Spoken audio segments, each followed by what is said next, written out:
Assalamu alaikum, welcome to Science Emporium. In today's lecture, we will be working on electricity and magnetism. This lecture is related to class 12th course. It is quite knowledgeable, so don't skip any part and watch till the end. Let's start. सबसे पहले मैं subject को introduce करूंगी कि electricity and magnetism क्या है और इसका रोल क्या है। तो इलेक्ट्रिसिटी एंड मैग्नेटिज्म वो ब्रांच है फिजिक्स की जो कि इलेक्ट्रिक एंड मैग्नेटिक फिनोमेना से रिलेटेड है। जैसे कि आप लाइटनिंग फिनोमेना को देख सकते हैं, ये इलेक्ट्रिकल फिनोमेना है जो कि नेचुरली अकर करता है। इसी तरह आप एक मैग्नेट को ले लें और उसको किसी मेटल के करीब ले जाएं, तो आप देखेंगे कि मेटल जो है वो मैग्नेट की तरफ क्या होगा, अट्रैक्ट होगा, जो कि आपके पास क्या है, एक मैग्नेटिक फिनोमेना है। अब जो लॉज है इलेक्ट्रिसिटी एंड मैग्नेटिज्म के, उनको यूज़ किया जाता है मुख्तलिफ डिवाइसेस के ऑपरेशन के लिए। यानी कि इलेक्ट्रिसिटी एंड मैग्नेटिज्म के लॉज पर बेस्ड डिवाइसेस काम करते हैं। जैसे कि आपके पास MP3 प्लेयर्स है, टेलीविजन्स है, इलेक्ट्रिक मोटर्स है, कंप्यूटर्स है, हाई एनर्जी एक्सेलरेटर्स हैं और भी बहुत सारी इलेक्ट्रॉनिक डिवाइसेस हैं जो कि आपके पास इलेक्ट्रिसिटी एंड मैग्नेटिज्म के लॉज के ऊपर काम करते हैं। Now, this is an interesting part to learn that intermolecular forces responsible for the formation of solids and liquids is of electric origin. आपके पास जो इंटरमोलिकुलर और इंटरएटॉमिक फोर्सेस हैं, जिसकी वजह से आपके पास जो सॉलिड्स एंड लिक्विड्स हैं बनते हैं, ठीक है। आपके जो इंटरएटॉमिक एंड इंटरमोलिकुलर फोर्सेस हैं, उनकी बेसिस पर ही आपके पास सॉलिड्स एंड लिक्विड्स बने हैं, क्योंकि ये आपके पास एक किस्म के अट्रैक्टिव फोर्सेस हैं जो कि आपके एटम्स और मॉलिक्यूल्स को कंबाइंड रखते हैं, जिसकी वजह से आपके पास सॉलिड्स एंड लिक्विड्स की फॉर्मेशन होती है। अब ये जो आपके पास फोर्सेस हैं जो कि इंटर एटॉमिक एंड इंटरमोलिकुलर है, ये एक्चुअली आपके पास इलेक्ट्रिक है ओरिजिन से। तो आप इसको ज़रा सा हम एक्सप्लेन करते हैं कि ये कैसे इलेक्ट्रिक है। Now, the reason for intermolecular or interatomic forces to be electric in origin is that these forces यानी कि the interatomic या intermolecular forces तब होते हैं जब इलेक्ट्रोस्टैटिक इंटरेक्शन होती है पॉजिटिव और नेगेटिव चार्जेस के दरमियान। सो दैट्स वाई हम ये कहते हैं कि these forces are electrostatic in nature, ठीक है। यानी कि जब आपके पास एक पॉजिटिवली चार्ज स्पीशी और एक नेगेटिवली चार्ज स्पीशी के दरमियान आपके पास इलेक्ट्रोस्टैटिक इंटरेक्शन होती है, तो उस टाइम आपके पास जो ये इंटर एटॉमिक या इंटरमोलिकुलर फोर्सेज है, ये जनरेट होते हैं।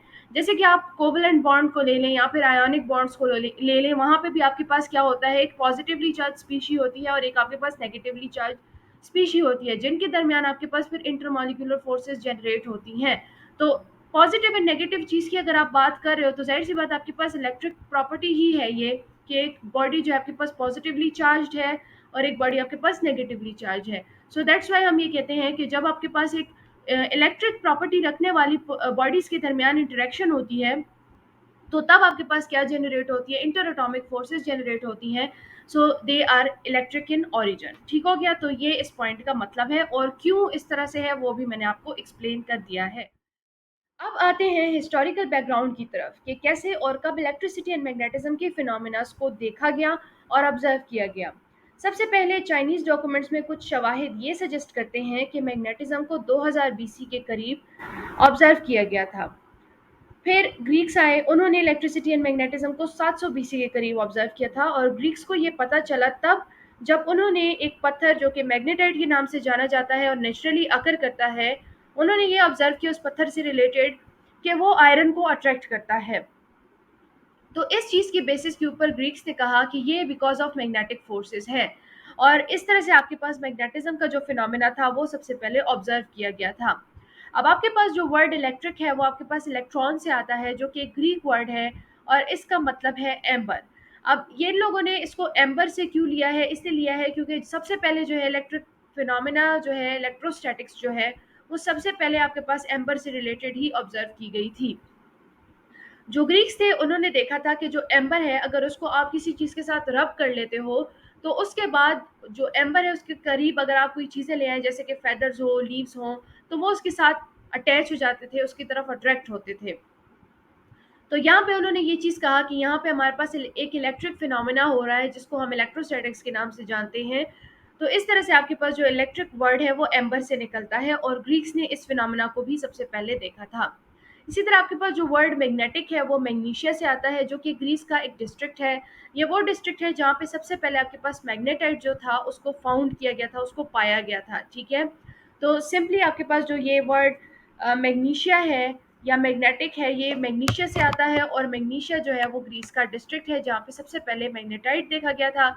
और इलेक्ट्रिक का वर्ड जो है वो इलेक्ट्रॉन से आता है, और उसके पीछे रीज़न ये है कि इलेक्ट्रॉन का मतलब एम्बर होता है, और सबसे पहले जो ये इलेक्ट्रिक फिनोमेना था वो एम्बर से रिलेटेड ही फाइंड आउट किया गया था। दैट्स वाई इन्होंने इसको इलेक्ट्रॉन का नाम दे दिया। अब 19th सेंचुरी तक साइंटिस्ट ने ये चीज़ देख ली थी कि जो हमारे पास इलेक्ट्रिसिटी एंड मैग्नेटिज्म का फिनोमेना था, इतना तो उन लोगों को समझ आ गई थी कि ये रिलेटेड फिनोमेनाज हैं, ये एक दूसरे से अलग नहीं है, ठीक है। तो अब हमारे पास क्या हुआ कि 1819 में जो हेंस ऑयस्टेड थे, उन्होंने ये चीज़ डिस्कवर की कि अगर आप कंपास जो है उसको किधर ले जाओ, उसको किसी इलेक्ट्रिक करंट के करीब ले जाओ, किसी इलेक्ट्रिक चीज़ के करीब ले जाओ, कोई ऐसा ऑब्जेक्ट है जो कि इलेक्ट्रिकली चार्ज हो, उसके करीब आप कंपास को ले जाओ, तो आप देखोगे कि जो कंपास नीडल है वो डिफ्लेक्शन शो करेगी। तो इसी तरह उसके बाद फिर 1839 में आपके पास माइकल फेराडे आया, और उसके साथ जोसेफ हेनरी भी था, जिन्होंने मिलकर ये चीज़ बताई कि अगर आप किसी वायर को किसी मैग्नेट के करीब ले जाओ, या फिर इसके ऑपोजिट चले जाओ, एक मैग्नेट को आप किसी वायर के करीब ले जाओ, तो आपके पास इलेक्ट्रिक एंड मैग्नेटिक फिनोमेना देखने को आपको मिलेंगे रिस्पेक्टिवली, ठीक है। आप अगर वायर को मैग्नेट के करीब लेकर जाओगे तो आपको वायर जो है वो इलेक्ट्रिकली चार्ज नजर आएगा। इसी तरह अगर आप मैग्नेट को वायर की तरफ लेकर जाते हो तो तब भी आपके पास वायर में इलेक्ट्रिक करंट प्रोड्यूस होगी। तो ये चीज़ आपके पास माइकल फेराडे और जोसेफ हेनरी ने क्या की थी, ऑब्जर्व की थी और हमें दिखाई भी थी। इस तरह से हमें ये पता चला था कि ये वाकई में ये जो चीज़ बताई गई थी in the beginning of 19th century के हमारे पास जो इलेक्ट्रिसिटी एंड मैग्नेटिज्म है, दीज आर रिलेटेड फिनोमिनाज, ये प्रूव हो गई थी कि हाँ वाकई में ये रिलेटेड फिनोमिनाज है, क्योंकि एक मैग्नेटिज्म जो है वो इलेक्ट्रिसिटी को जनरेट कर रहा है, और इलेक्ट्रिसिटी जो है वो मैग्नेटिज्म को जनरेट कर रहा है। ये जब हम फेराडे लॉ डिस्कस करेंगे तो आपको और ज़बरदस्त क्लियर होगा। इसके बाद आपके पास एक और जाना माना नाम आता है, जो कि है 1873 में जेम्स क्लर्क मैक्सवेल।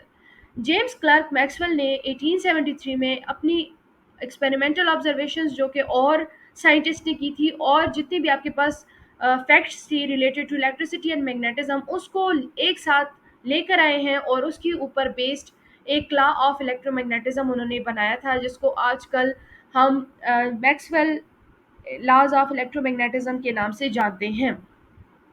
जो आपके पास इलेक्ट्रोमैग्नेटिज्म है, ये कंबाइंड स्टडी होती है इलेक्ट्रिसिटी एंड मैग्नेटिज्म की, ठीक है। अगर आप इलेक्ट्रिसिटी को सेपरेटली डिस्कस करना चाहते हो तो उसके लिए भी अलग ब्रांच है, मैग्नेटिज्म के लिए भी अलग ब्रांच है, लेकिन एक कंबाइंड ब्रांच भी है जहाँ पे आप इलेक्ट्रिसिटी और मैग्नेटिज्म को एक साथ डिस्कस करते हो, जिसको हम इलेक्ट्रिसिटी एंड मैग्नेटिज्म या इलेक्ट्रोमैग्नेटिज्म के नाम से जानते हैं। जो मैक्सवेल की कंट्रीब्यूशन थी वो इलेक्ट्रोमैग्नेटिज्म की फील्ड में काफ़ी सिग्निफिकेंस रखती है, क्योंकि उन्होंने लॉज फॉर्मुलेट किए थे जिनको आज तक हम स्टडी कर रहे हैं। इनकी अहमियत ऐसी है इलेक्ट्रोमैग्नेटिज्म की फील्ड में जैसे कि न्यूटन की अहमियत है, जब उन्होंने काम किया था लॉज ऑफ मोशन के ऊपर और थ्योरी ऑफ ग्रेविटेशन के ऊपर, ठीक है, बिल्कुल उतनी ही अहमियत मैक्सवेल रखता है in case of electromagnetic phenomenas, ठीक है। तो ये आपके पास सारा था हिस्टोरिकल बैकग्राउंड, जिसमें हम चाइनीज़ डॉक्यूमेंट से स्टार्ट हमने लिया है मैक्सवेल तक, जो कि 2000 बीसी से लेकर 1873 की बात है, ठीक है। क्या हुआ था, सबसे पहले आपके पास 2000 बीसी में मैग्नेटिज्म को डिस्कवर किया गया था या ऑब्जर्व किया गया था, ठीक है। लेटर ऑन 700 बीसी में आपने देखा कि आपके पास इलेक्ट्रिक मैग्नेटिक फिनोमिना दोनों ऑब्जर्व किए गए थे बाय ग्रीक्स, ठीक है। और आपके पास इनके नेम्स भी आ गए थे electric and magnetic on the basis of where they were first found, ठीक है। फिर आपके पास 19th सेंचुरी का ज़माना आया, तो वहाँ पे आपके पास मुख्तलिफ साइंटिस्ट आए जिन्होंने मुख्तलिफ एक्सपेरिमेंट्स किए और मुख्तलिफ कंक्लूजन्स निकाले, और इन सब कंक्लूजन्स को एक साथ मिला के जेम्स क्लर्क मैक्सवेल जो था उन्होंने अपनी लॉ ऑफ इलेक्ट्रोमैग्नेटिज्म हमारे सामने प्रेजेंट की, जिसमें हम आजकल सारी जितनी भी ऑब्जर्वेशंस थी जो कि साइंटिस्ट ने अलग अलग की थी उनको एक साथ पढ़ते हैं, ठीक है। और मैक्सवेल जो है वो काफ़ी ज़्यादा कंट्रीब्यूशन रखता है, सो उसकी बहुत ज़्यादा अहमियत है in the field of electromagnetism, बिल्कुल वैसे ही जैसे कि न्यूटन की अहमियत है in formation of in formulating laws of motions and theory of gravitation. So this was all the historical background of electricity and magnetism, ठीक है।